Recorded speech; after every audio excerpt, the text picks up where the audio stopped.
What is a low-grade its source, and how can they be used to decarbonize the heating sector? These are some of the questions we are going to answer today with our expert help during today's webinar. I'm Gabriele Pesce, and I will moderate today's discussion. I work for Euroheat and Power, the European Association of District Heating and Cooling, and in particular in its research and innovation branch, the AC Plus technology platform. The AC Plus technology platform is set up under the umbrella of Euroheat and Power, and it's a strong group of stakeholders from academia, research, business, and industry committed to move to a sustainable energy system. Before we get started, I'd like to point out some technical aspects for today. First of all, I would like to turn this webinar in an interactive discussion. Please don't shy with questions. Apparently, the topic is really interesting. We have more than 100 registered attendees. So after speaker's presentation, there will be a panel debate where you will be free to ask any question you deem interesting. On Zoom, you can pose and ask your question using the Q&A button. Please use just this button and not the chat. Use the chat just for technical question and problem issues. The webinar will be recorded and will be uploaded on the Celsius and YouTube website. Some facts on this webinar. This webinar is part of 2 concurrent series of virtual events organized by DAC Plus and the Celsius Initiative, the DAC Plus Talks and the Celsius Talks. Each week and month, a different topic from the world of district heating and cities. And in particular, this webinar is the result of the collaboration between the COWI and the Celsius Initiative. Some facts on the COWI project. The COWI is a project supporting cities in the effort to plan and deploy new efficient district heating and cooling system using very, very low temperature and surplus heat sources. Its solution will allow to have a greater uptake of renewable, recovering of excess heat or cold, while improving the overall efficiency of the systems. The project is funded under the Horizon 2020 program, the biggest research program of the European Union, and we can consider it really as a pioneer in its field. Thanks to COWI, we can have a look to the future to see how 2050's district heating system will look like, a fully decarbonized and efficient system. As for Celsius, I would like to quickly give the floor to Mrs. Emilia Pisani, Communication Officer at Johanneberg Science Park in Gothenburg, Sweden, who will shortly introduce us this amazing initiative. So please, Emilia, you can quickly present Celsius. Thank you, Gabriele, and good morning and welcome to everybody. It is very flattering to see so many of you here. So thank you for joining us. About the Celsius Initiative, we're a European project that moves on. Back in 2009, I believe, the city of Gothenburg thought that based on the premise that cities and districts are in a position to take the lead in the energy transition, it partnered up with London and the Islington Borough, Rotterdam, Cologne, Genoa, to create Celsius. So under the 7th Framework Program, which is the grandparent of the Horizon 2020 project, it came together to build a project, a 4-year project, to support the development and deployment of district heating in cities across Europe. It was built on 3 pillars: to develop and innovate solutions for district heating, so both in the production, distribution, and consumption. And the idea is great to have all these demonstrators, but there's no impact if you don't share it, if other cities don't learn about it. So we created a network of over 72 cities and 68 city supporters or experts to share this knowledge and also support the knowledge transfer and knowledge sharing between them. And this is great, but if you don't have the right laws in place, then it makes things more difficult. So we also worked with the European Commission through position papers and responding to various calls to help influence the laws at a European level to facilitate the deployment of these solutions. Our purpose is to accelerate the energy transition to the deployment of smart and sustainable heating and cooling solutions in cities. That still holds. And of course, support the implementation of the Paris Agreement and Sustainable Development Goals to build a sustainable future together for future generations. How we do this, our philosophy is not to reinvent the wheel. There are already many innovative solutions that have been tried and tested, that are being tried and tested, as we'll hear later on. So we want to gather them and get the practical information, best practices, and lessons learned. The road is not always straight and easy, but if we can learn from others' mistakes and other successes, then hopefully that will facilitate and accelerate innovation. And last but not least, this is great to be shared between the network of our members. So we bring together cities and other stakeholders, such as private institutions, research, and civil society, to exchange on these ideas and hopefully create new ones and new solutions. To do this, we are a demand-driven collaboration hub. We really focus on the demands and the needs for the cities, because it's great to take forward solutions, but if they're not useful, then it's not the best use of time and resources. And we're a collaboration hub because we want other projects such as COWI and related to come together and collaborate, as we'll see today. So we do this through continuous knowledge sharing, through our newsletter, which many of you receive, webinars like today's, and workshops, and of course the Celsius Toolbox, where cities will find important and relevant information for the deployment of the heating and cooling solutions from Celsius, but also from other actors and other projects, because once again, there are already many solutions out there, so let's not reinvent the wheel. We provide hands-on support for cities through the foreigner groups, because each city has a specific challenge and is in a specific situation. So sometimes there's not a one solution fits all. We continue working with European policy to make sure we have the best possible setup to carry out all these actions. And of course, continue with innovation and replication. And most of all, looking at how can we scale and replicate the solutions that are there. Because it's great to come up with solutions, but if they're not replicated and there's no market deployment, then the impact is not what it could be. I would just like to go into the forerunner groups, which is one of the main things where we see that we could really have an impact in helping cities, but also in the knowledge transfer. The purpose of this group is to help cities reach as many decision and validation points as possible. There's going to be knowledge sharing based on the demand of the cities, who are co-creators of the process and decide the support they want. Based on that, those needs expressed, then we come in and bring experts that can help them. Experts from industry, from research, and other projects.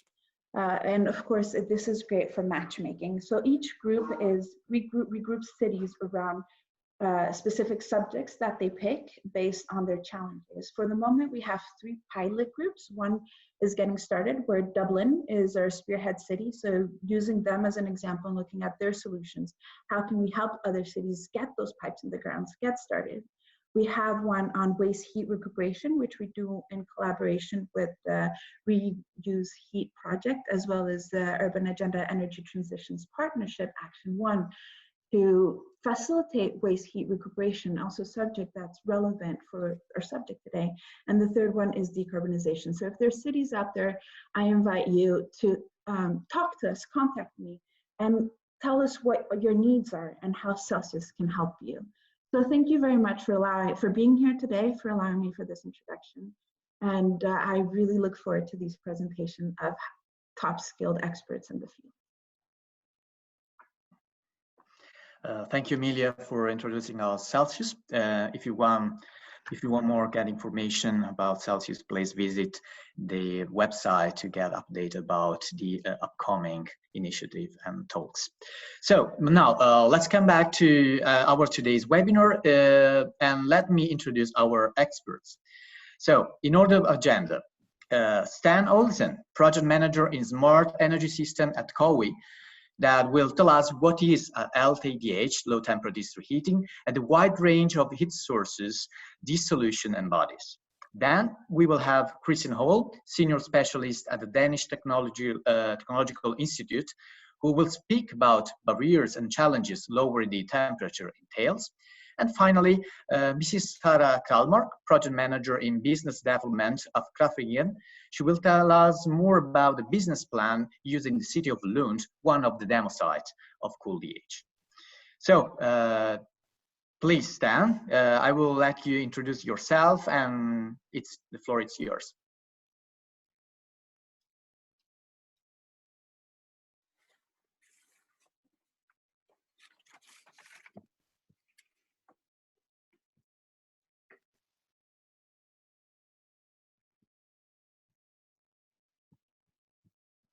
I think we have a small technical issue. Stan, can you hear us? We cannot hear you. Yes, is that better? Now we can hear you. Okay. Great. Thank you for inviting me to this seminar. I'm really pleased about that. We are working in the project COWI, and I'm assisting in the project team. We've been running the project for about 2 years in the mid of it, and working closely together with Malmö and the city of Lund. And there we are in the middle of the process to transform all our findings, how we are actually gonna, what kind of technologies we're gonna use, and implementing them. So we are in the middle of the implementation phase of new innovative pipes, system connections, heat pump connections, and so on. So what I'm gonna do is to talk a little about what is low temperature district heating and how it opens for a lot of different pickups of possible waste streams so we can use them efficiently. So yeah, and as you see, we work together on the Danish and the Swedish side. We have in focus, first of all, if you see here, identification of different waste heat sources and find ways to recover them. There's a huge source on the Swedish side that Sarah will tell about. And we have on the Danish side the city mall with a lot of waste heat that we are gonna pick up and introduce into a mixing loop to use that in refurbished houses. And that is the prosumer that will produce that. So we have the city mall that will both use traditional district heating, but have also PVs, a large PV installation on the roof that will actually allow us to produce excess heat from that. And we have new piping installations in the project where we really work on the optimization of the pipe layout in order to minimize the waste of heat to the ground. So we will get, with this project, we will see that we can go down to actually from 30% waste from the old pipe systems to 11% with a strict sort of design of it. And of course, when we look on low temperature district heating, we get closer to the risk of getting Legionella in our systems, because we work in temperature ranges around 60 degrees, 65 from the Swedish side, that is introduced in the houses, in the households. It is of course enough for the production of heat for the relatively refurbished houses, but to avoid Legionella in the domestic hot water, you sometimes need different treatment. And we have investigated different technologies, and as you will see later, you will be able to pick from our website reports, recommendations from different techniques that you can use for that. And then of course we have also looked into where can we also pick up energy from ground heat and other stuff. So there's a lot of different elements in the projects that we have been looking into. But first, let's have a look on what is actually low temperature district heating. Many of you have seen the participants list, probably know of this graph, but just to make sure, I've picked it from the 48 website, and it's an article from there, but I think it illustrates the transition from older days with very high temperatures to nowadays with 3G and 4G district heating, where we slowly go from higher district heating flow to lower temperatures.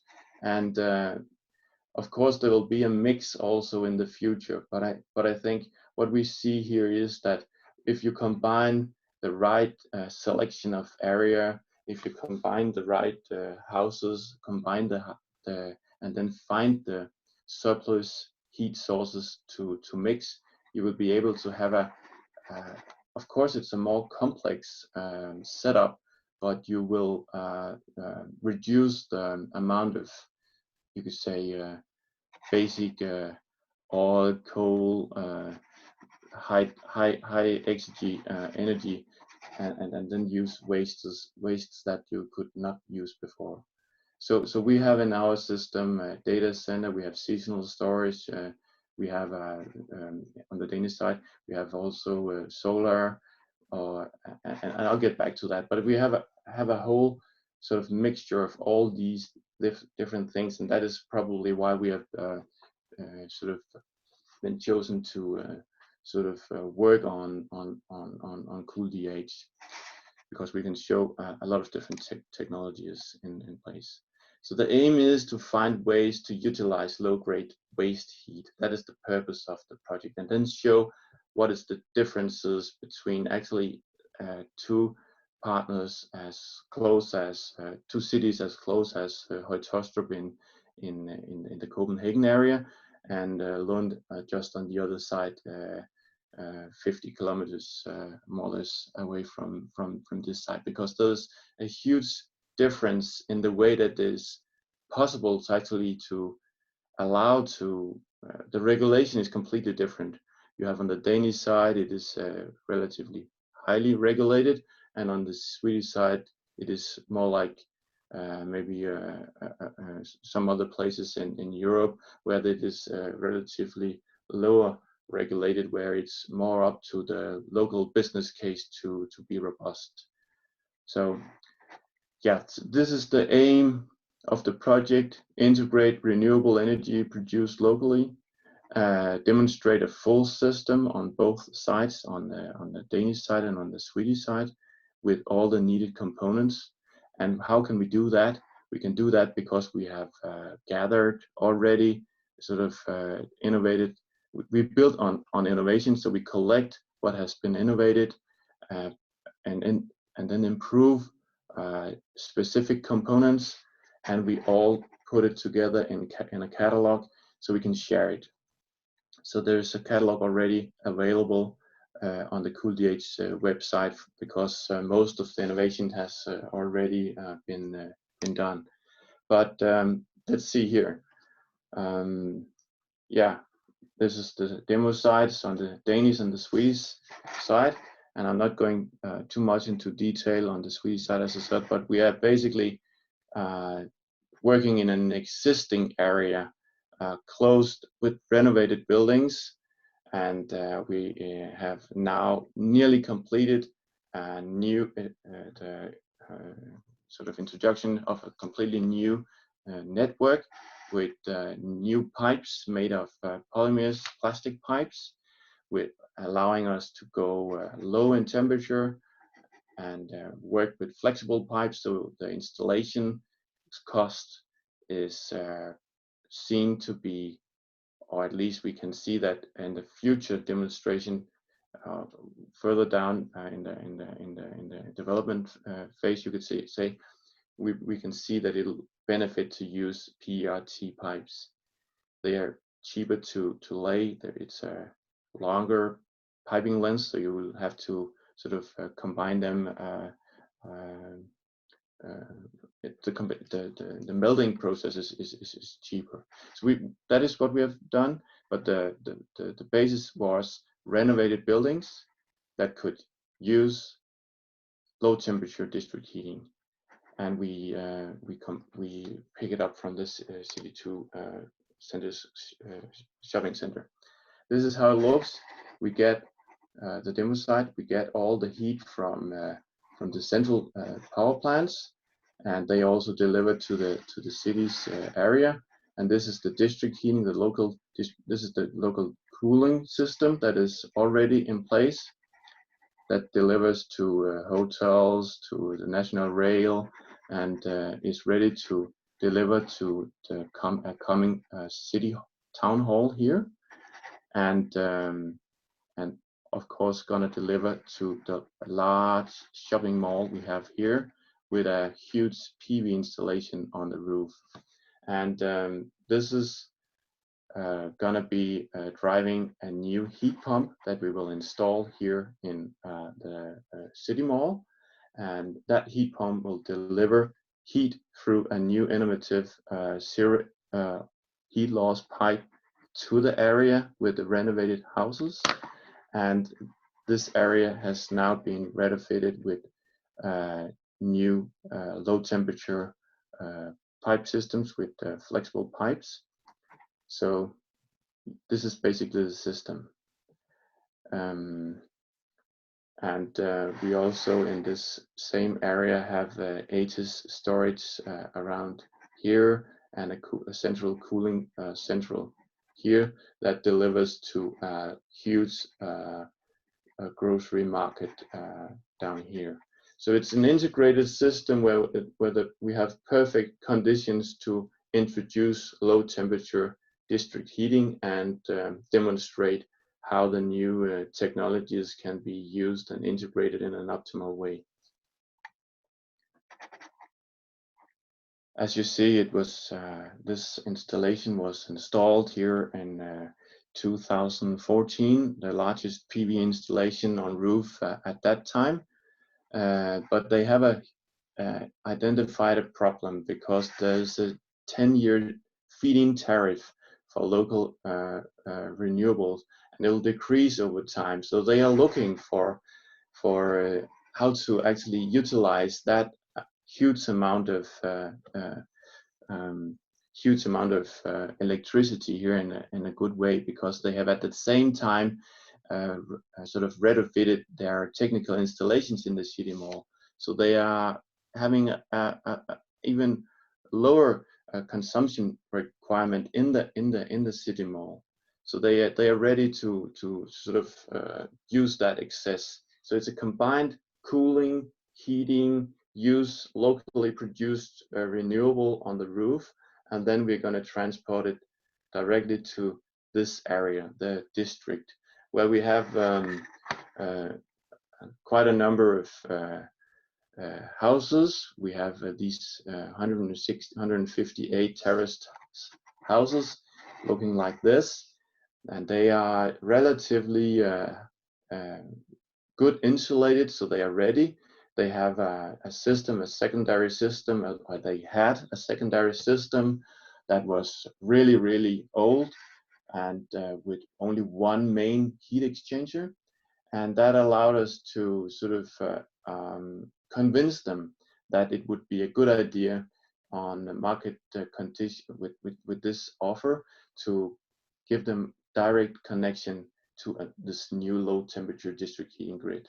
So there's basically it's the 158 houses that are nearly connected now, and we have a kindergarten that just accepted our offer recently to be connected as well. And then we have this social housing area in the middle that will continue using their normal system for a period of time forward. but they are also ready to connect when the right time will come. So I see my time is running a little, but basically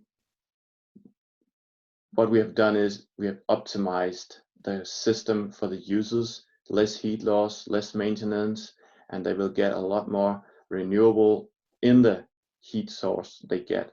It's a lean operation and organization for the customers. They don't need to bother having a local organization to take care of the maintenance and stuff. It's all now taken care of the local district heating company, and then even with really, really optimal system design and ready for a large take-up of renewable. So back to, this is more or less my last slide. I just show here what is actually already in place locally. We have the data center that where the local district heating company pick up excess heat very soon.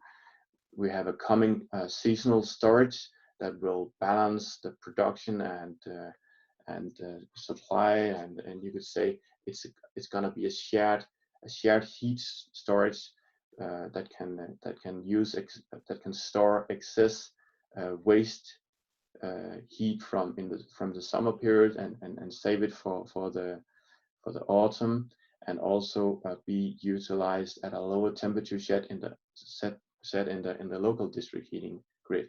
We have a solar, we have two-way district heating with the supermarket, I said, with the City 2.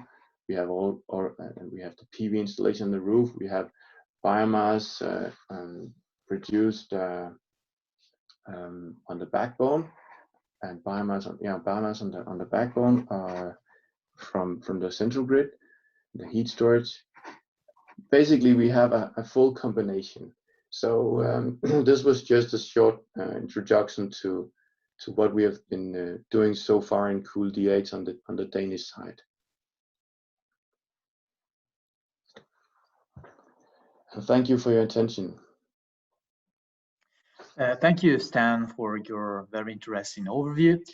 I think it's very useful to have an overview about LTDH and some feature from COWI. I know that most of you in the audience are very expert on that, but I think it's very important to remark and to remember what is LTDH. Just one question for you, Stan. I repeat, there will be time for general question after all speakers' presentation, but I just would like to ask you this question from Joe Lo Chan. I hope I pronounced good your name. Hello, I have a question for LTDH in Oyetastrup, Denmark. Stan, you mentioned that the LTDH is supplied by the cooling system. What happened when the cooling system is shut down? Is there another backup heating source for LTDH? Very, very quick. Yeah, it's a very good question, but of course, since we are working in a combined system where we have existing heat, we are not going to close down for anything. We are doing the opposite. We are making a very, very flexible system with a mixing loop, so we can always go back to the basic heat source and then mix it down to low temperature district heating levels as used in the new grid. And then we will of course shut that down as often as possible, so we use as much excess heat produced from renewables locally. So there's a mixing loop. And that is very important to bear in mind. We're not cutting off our sort of old system. Okay, Stan, thank you. Thank you very much for clarifying that. And now it's time for a Christian Hall presentation about the obstacle to be solved beforehand to use low grade heat sources. Please, Christian, the floor is yours. Thank you.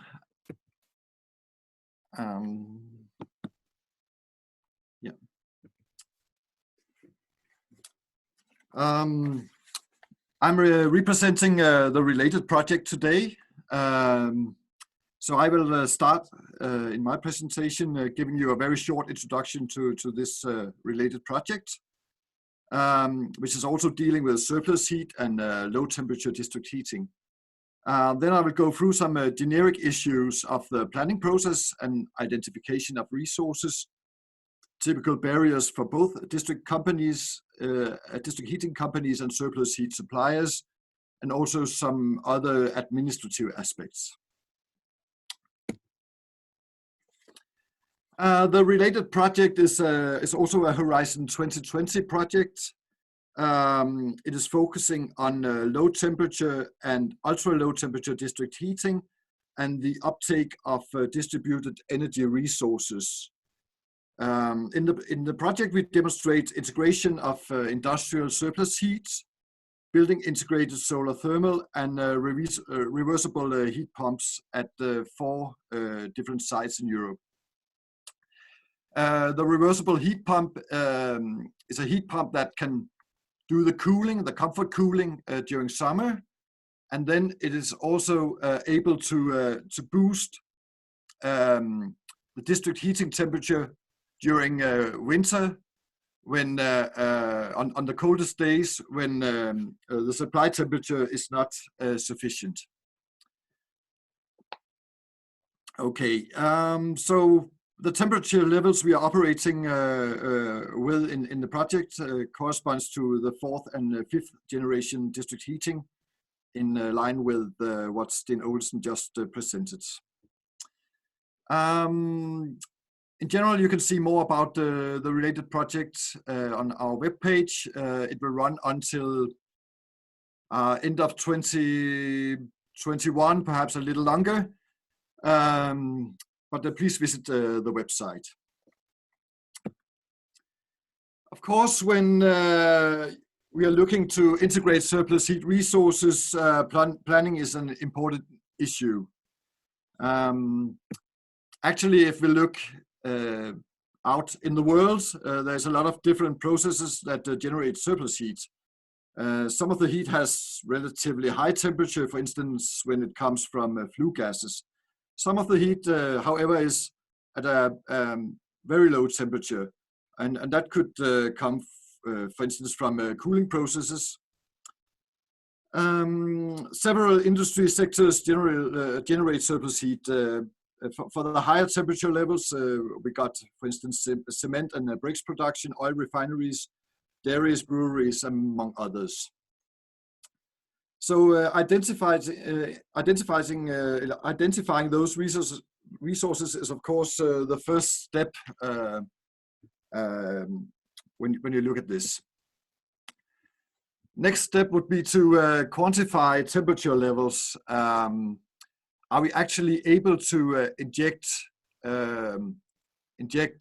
heat direct because it has high enough temperature, or are we only able to inject heat when it has been boosted by another heat source, typically a heat pump? Another important issue is, of course, the load pattern. How is that varying during day and night? How is it varying during summer and winter? And then finally, of course, how much heat is actually available? Just to give some a few examples on that, what can be supplied by a typical supermarket is about 20 homes. On the other side, you can see that a data center, large data center, could in this example supply more than 7,000 homes. And if we look at some of the heavy industry facilities, the output can be even much larger than this. Another important issue is, of course, the proximity to a district heating network. And of course, the larger the output is, typically a longer distance from the district heating network is feasible. And of course, we also have to look into is there actually a heat load or heat demand where the heat source is. All these data are typically put into an analysis, and this will lead to a business case, which Sara Kralmark will talk about later.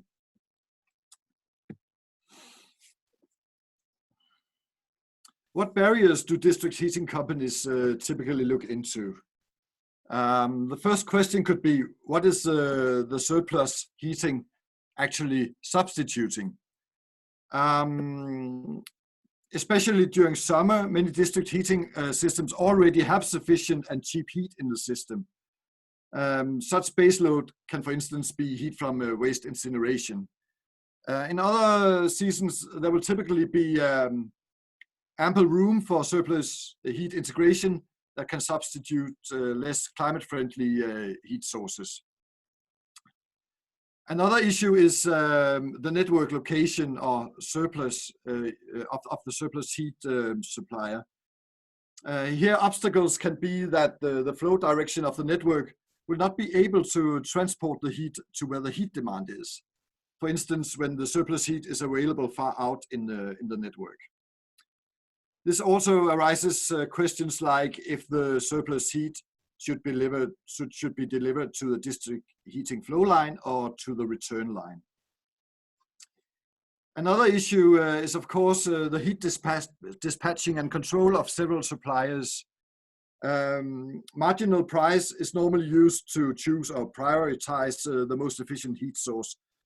So with several suppliers, which surplus heat source would be competitive in this dynamic game is, of course, a very important issue.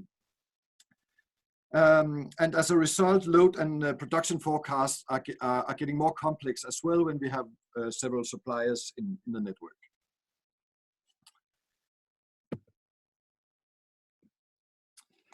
Let's say that we can actually establish a business case with an acceptable potential surplus heat supplier. Then there may still be some barriers. Typically, the company would have to look into if heat recovery and energy savings could actually be performed internally instead of externally. In many cases, there's potentially internally, which may be more attractive to realize before supplying heat externally. Another issue is that being a heat supplier will not be core business for companies, and that can be that can be a difficulty. Further, the experience is that the unsecure future of suppliers' business or the specific site is quite typical, that people may perhaps not look into a time horizon of 10 years or something like that. And finally, the best cases for surplus heating are typically those where the integration with the district heating network adds some extra benefits, like improving production capacity, saving other commodities like, for instance, water, or do add to the green profile of the company.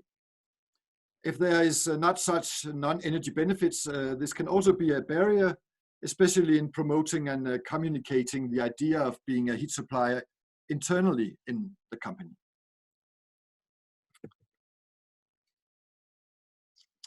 There are many good examples of using surplus heat in a district heating network, and there is a large potential for using a lot more. But there's also a need to look at aspects like regulation, taxes, and billing to release the potential. But actually, we saw the same need when we started installing distributed energy resources in the electric grid, for instance, like photovoltaics. So I'm confident the issues will be solved along the roads, but we need to keep demonstrating the solutions and benefits and communicate the obstacles to the political and administrative levels.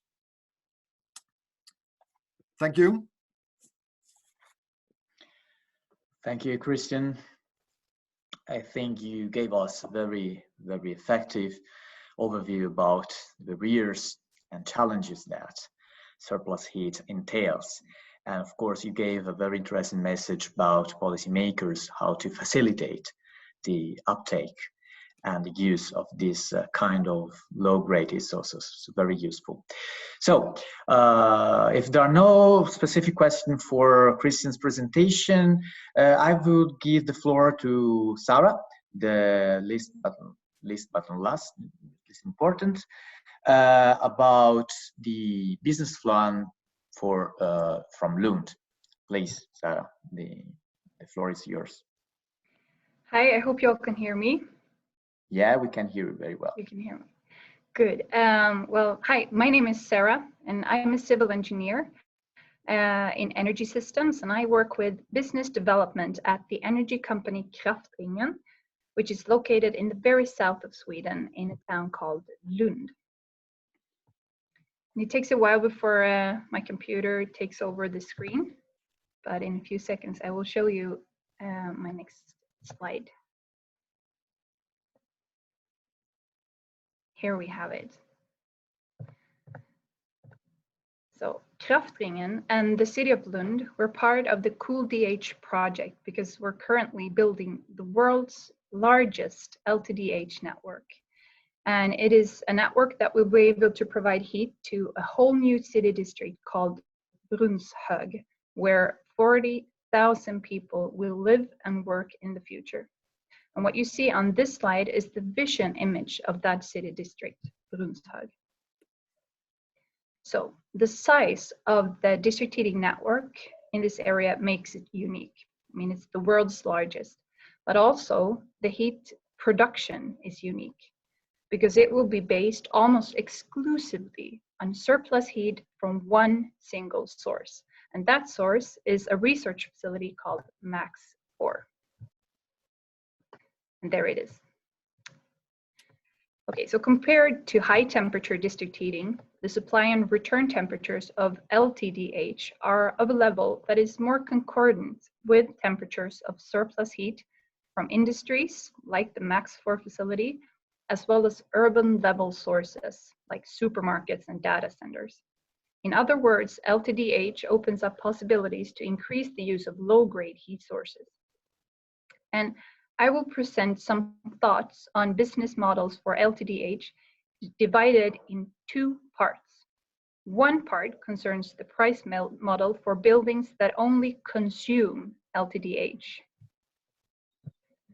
And one part concerns buildings that at times deliver heat to the LTDH network.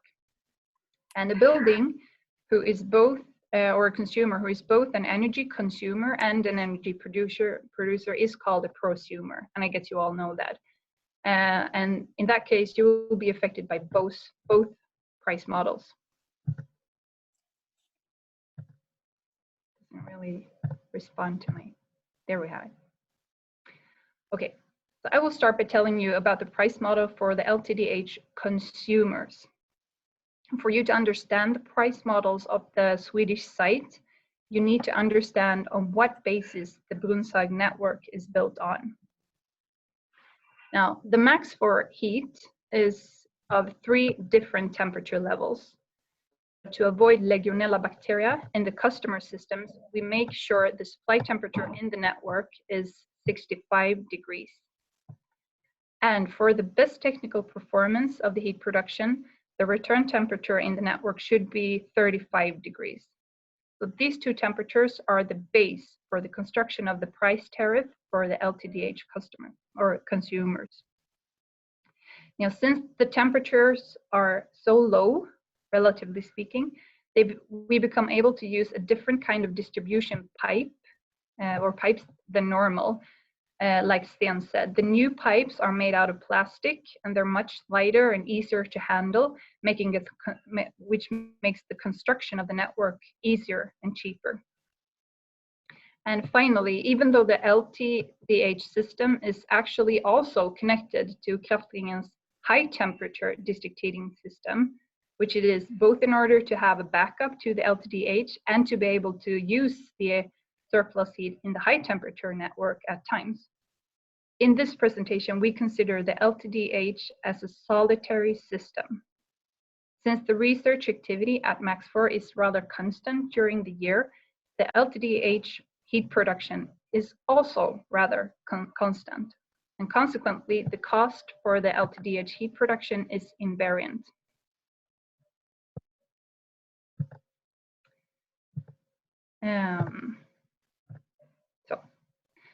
The Brunnshög price tariff for LTDH consumers consists of 3 parts. We have a connection fee that is based on the floor area of the building that is connected.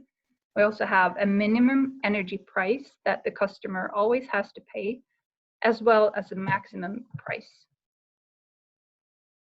There we have it. And finally, we have a return temperature fee. If the return temperature is lower than 20 degrees, then no fee is required. However, if the return temperature is between 20 and 35 degrees, there is a level 1 temperature fee per increasing degree, like this. And if the return temperature is between 35 and 55 degrees, then there is a level 2 temperature fee for each increasing degree. Now, if the fees are arranged so that at a return temperature of 35 degrees, which is what Kaftingen wants, then the total price for the customer becomes of a level that should be easily accepted by the customers. And it's also just enough to cover production costs and ensure a reasonable payback time for Kaftingen's investments. Now, at this temperature, the price is actually about 25% lower than that of Kaftingen's traditional high temperature district heating.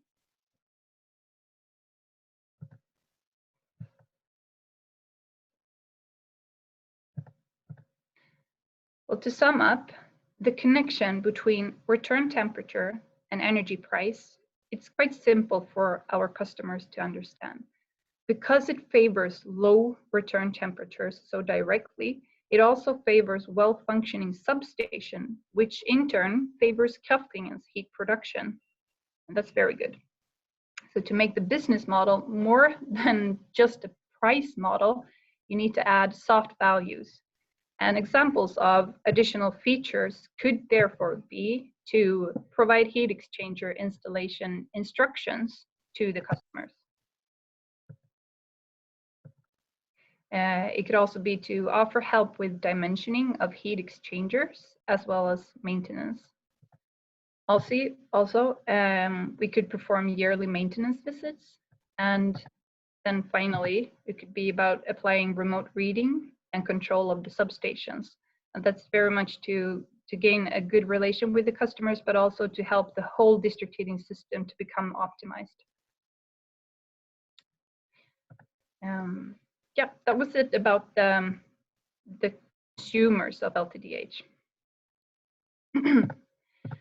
Now, before I tell you about the price tariff for the LTDH producers, I want to repeat some of the general issues about prosumers that Christian addressed. For example, like one of the good things is that if the urban heat sources and the prosumers are numerous, then together they can reduce the reliance on a single heat source, such as a combined heat and power plant. And therefore, prosumers are likely to increase the resilience of large district heating systems and be an important part of the district heating future. Now, at the same time, the district heating company and the prosumer might perceive the quality and value of the heat in different ways. As such, the relationship between the utility and the prosumer must be carefully defined to ensure fair conditions for both parties. Also, to the prosumer, the necessary investments in, for example, heat pumps and higher electricity demand that competes with alternative uses of capital, making it relevant to really think through the risks. And some of the questions to consider are, will the prosumer keep or terminate its core activity, or perhaps move its premises? Also, is the predicted annual heat recovery volumes and use of heat pumps correct, long and short term? And then finally, should the prosumer make all the investments itself, or should the investments perhaps be split between the prosumer and the utility? Now, after all, the profit secure to both the prosumer and the utility. And also, will the profitability of the investments cause long or short payback times? So I will now tell you some of the basic prerequisites or like requirements that you can apply to a business model for prosumers when they deliver heat to a district heating system or an LTDH. So preferably the prosumer heat, I will call it prosumer heat, it should be of equal quality as the heat coming from the regular production source. And the solution for that will be to set up a requirement of a minimum supply temperature. And in Brunshaug, for example, that temperature will have to be between 65 or preferably 67 degrees. Also, logically, the compensation for the prosumer heat should correlate to the price of the regular heat production that the prosumer heat outcompetes or replaces at any given time. Preferably, the compensation to the prosumers should include a profit marginal also for the utility. And so the solution can be that if the regular heat production is constant, like it is in Brunshaug, we can control the research being made in the Max 4 facility, so we have a constant production of heat. And if it is constant, then you should offer a fixed compensation for the prosumer heat. However, if the regular heat production varies, and then you can offer to pay like a market price for the prosumer heat.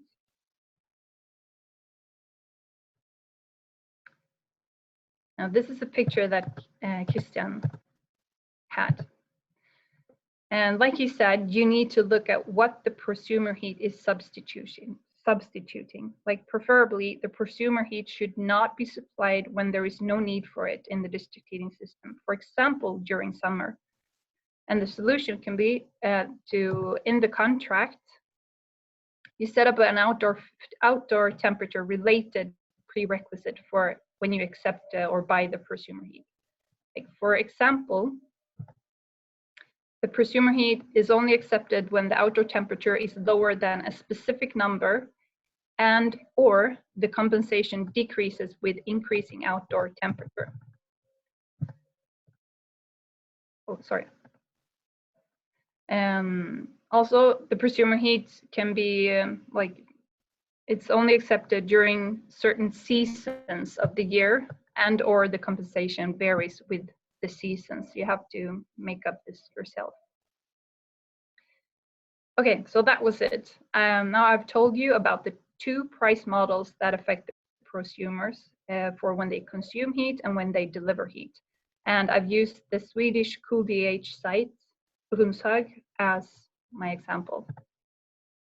So thank you. That was my 10 minutes or so. Thank you, Sarah. It was really. Can you mute your microphone, Sarah, please? Yep. Okay. So yeah, thank you. I hope your presentation will be a source of inspiration for some of the audience and to replicate these models to other sites all over Europe.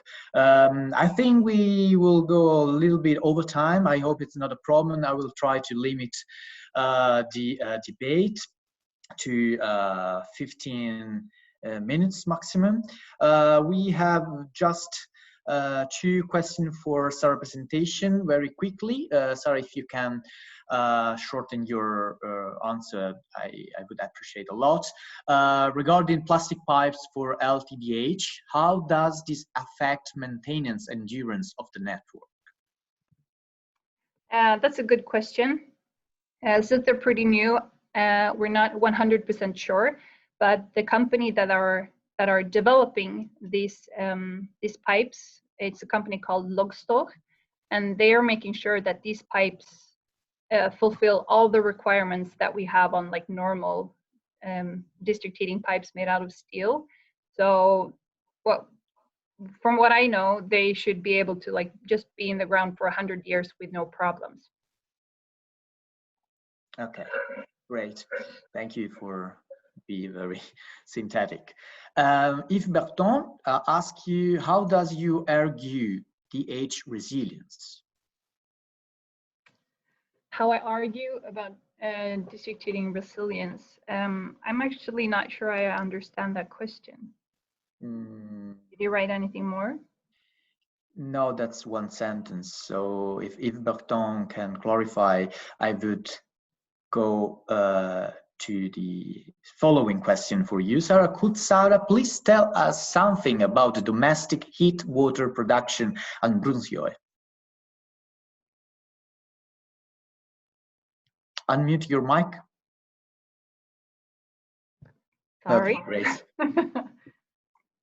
The question was about the domestic hot water.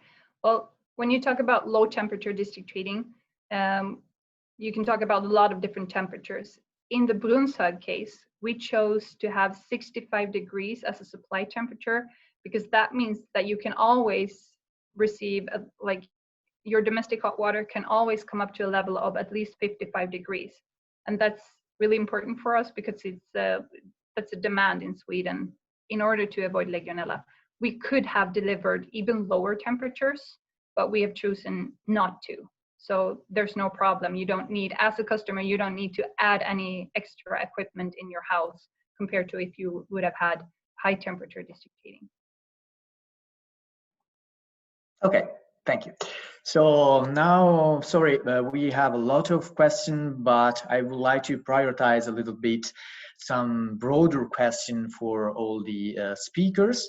So sorry for always asking about, again, Sarah's presentation, but I'd have to limit a little bit the time for specific question. One of the main interesting question is, what do you think it is the main obstacle for transitioning an existing low temperature district heating to ultra low temperature district heating? Who wanna reply to this question? To me or some of the other guys? Okay. Sten. Okay, Stan, please. Yeah, well, there's of course it's about the obstacles. The obstacle is obviously enough, maybe not a technical issue. It's more like a organizational issue, because you need to really be close to your consumers and make their installations ready. So you you need to have a specific area you can go into and transform into low temperature in order to allow for that. And yeah, so it's an organizational issue. We have all the techniques, the technologies are ready. So it's not a technical issue. It's being there on the right time with the right offer, with the right business model, and making sure that they find it attractive. Okay, thank you, Stan. We have a question from Luca Ferrari for Sarah.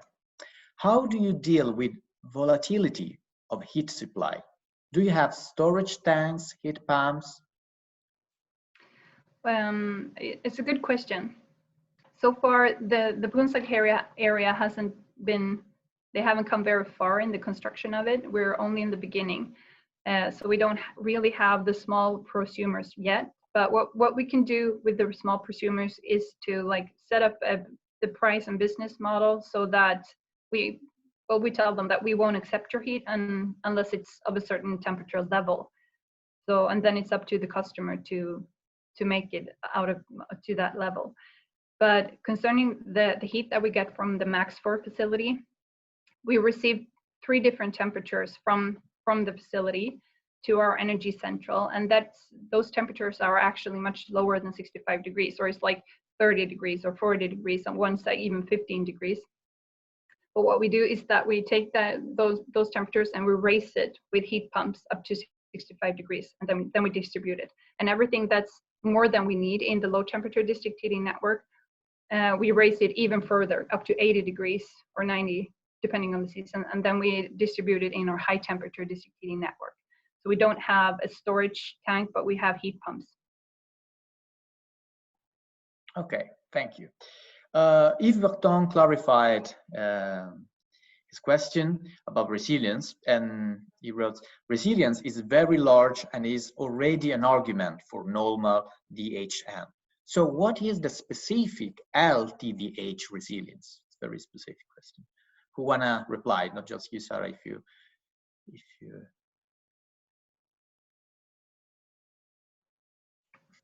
I'm still a little bit confused by the question. Okay, let's go on. Okay, this is very interesting. Christian, you mentioned about barriers on taxes on LTDH. Can you explain what kind of taxes issues and how can it be solved in your opinion? Yes, I can try. I think there's a big difference on how taxes are on energy in Europe. Denmark is a highly regulated market. So taxes could both be taxes on electricity that can differ if you are industry and the electricity you want to use for the heat pump to upgrade the heat. But it can also be taxes on being a producer. If you look at the VAT, if you're being a producer, then suddenly you have to deal with VAT and so. And so I think those are the main issues. Then of course there are a lot of things about the regulation of being a supplier, and there are a lot of things about the consumer protection and so on.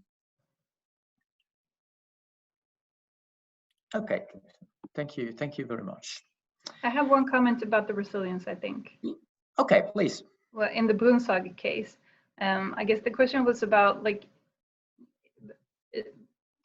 prosumer heat often varies a lot, like this over the year or the season, and that interferes with the stability of district heating system.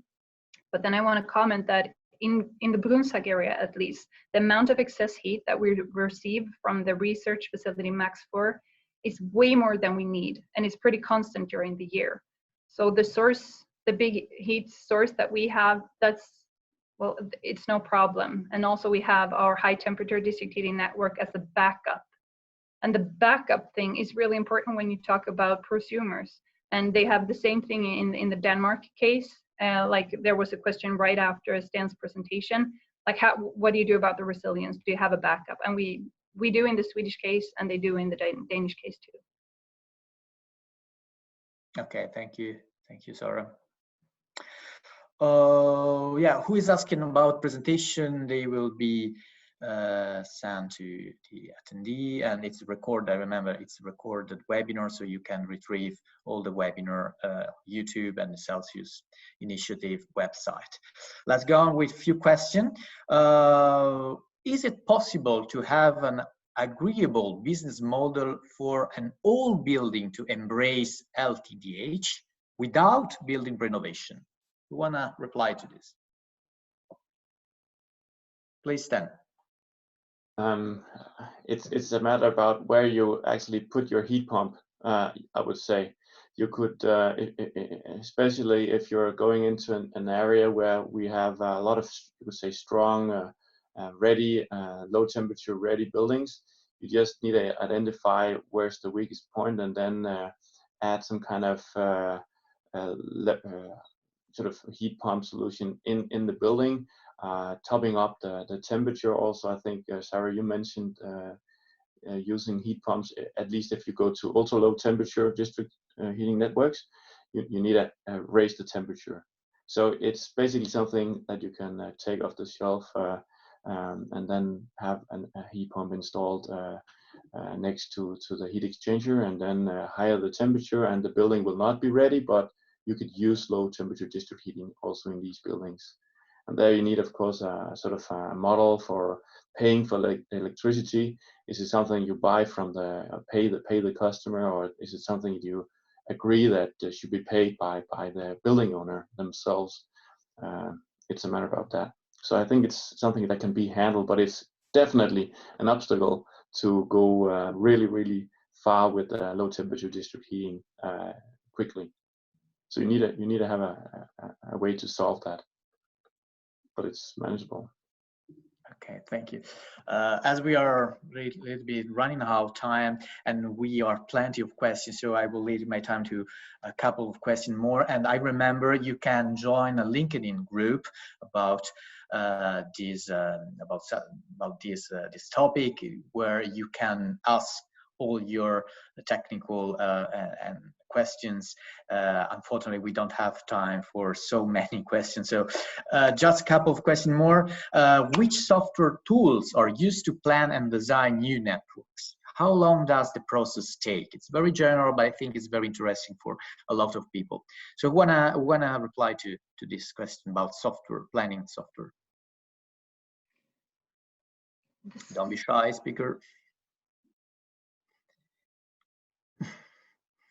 It's too technical, maybe. About the software to use? Yeah, which software tools are used, or maybe what kind of, or maybe it's you can. Well, I can start. I know for sure that we are not using the same tools. Just next door to our Swedish colleagues, we use different tools. But we have used in COWI, we are sort of using Thermis, which is a tool where we optimize the grid, where you lay it out. What kind of customers do you need? What is their requirements? And then you have a good way to optimize your network. You can use it to sort of identify where is the weak points and where can we go down and with a narrow dimension of the pipes, and use it for that. And also have afterwards use it for dynamic optimization of the grid, where we run it for the whole sort of district heating network, and then follow up on the different parts of the network that need to be sort of having attention. So that's at least one tool. Yeah. So there's a lot of different tools, but we can do the planning. But that is Thermis. Okay. Yeah, and I think that in Lund we use Noda is one system, and I know we work with a company called Energy Opticon, and probably more, but I can answer that question more specifically. But it's also important that to talk about more about the remote reading, like so that you as a utility will be able to really know what's happening out at the customer sites in their substations. If it's okay, I think we have a little missed out the importance of the buildings and the intelligence and their data. You could say how active does the buildings work in a low temperature district heating network, and I think it's being more and more important that we have the buildings being part of the system, the whole system. It's not just ending in the unit in the basement of the building. We need some kind of feedback from the users, the flats, the temperature levels in the flats, in order to optimize the complete system. We have seen cases where it's possible to shut down the delivery during the morning hours. So we are completely turning the morning peak the opposite way around, So the building will actually sort of deliver sort of capacity to the grid during the hours where there's a lot of stress on it. So we're seeing more and more that buildings need to be activated in the system. Okay, thank you. We really running out of time. Just one very short roundtable from speaker. In your opinion, how public authority can collaborate with companies to facilitate the use of this low temperature district heating, which are, from the point of view of policy framework, regulation, tariff, which are what is for you the main point? Tariff, business model, I don't know, system integration, just one point, just to conclude, very general. Can you, Christian, you were very shy, so please. Your mic is off. Christian, yeah, exactly. Unmute your, exactly. Yes, okay.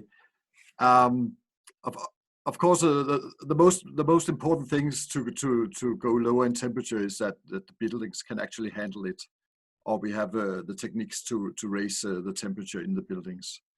For instance, by this reversible heat pump I talked about before. So it's not necessarily so that you have exact low temperature all of the year, but you can have a limited temperature until those days where you really have to raise the temperature because the radiators would need a higher temperature.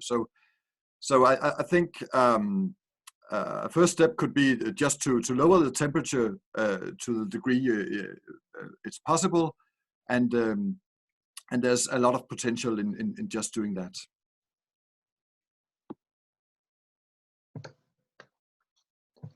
I think a very good place to start is to have engage the local community, the local municipalities. They have a very strong voice when planning for a transition to a completely fossil-free future, with a possibility to actually engage the local district heating companies and the large building owners in the industry and invite them to the table, and also push for good planning, ambitious planning, and that is probably also what we see in our two sister projects here in the COWI, at least, that if you have an ambitious municipality and they are both within the project and play an important role, then you can go really far. But it takes decades to reach the goal. So I think it's important. Thank you, Sten. And Sarah? A lot of things to work on. I think it's important with the business models to be transparent with the business models so that everyone understands how it works and what their obligations are, and like how it helps the whole community if you're a prosumer. Also in Lund, we're building a completely new city district, and we have like the biggest opportunity to make it good from the start. But that also means that we need to talk to the constructors, like the people building the houses, in really early stages. We need to make them want to be a part of this really sustainable city district. So we have our challenges, and if you have an existing district, then you have other challenges. So you will have to have different approaches to what problem you have in front of you. Okay, thank you very much. So we came on end, and thank you for attending this webinar. I remember you that you can keep on asking questions on the LinkedIn group that Emilia just advertised on the webinar chat. And I also remember you that about the DAC Plus talks. Each week we will have different topic. Next week we will speak about system integration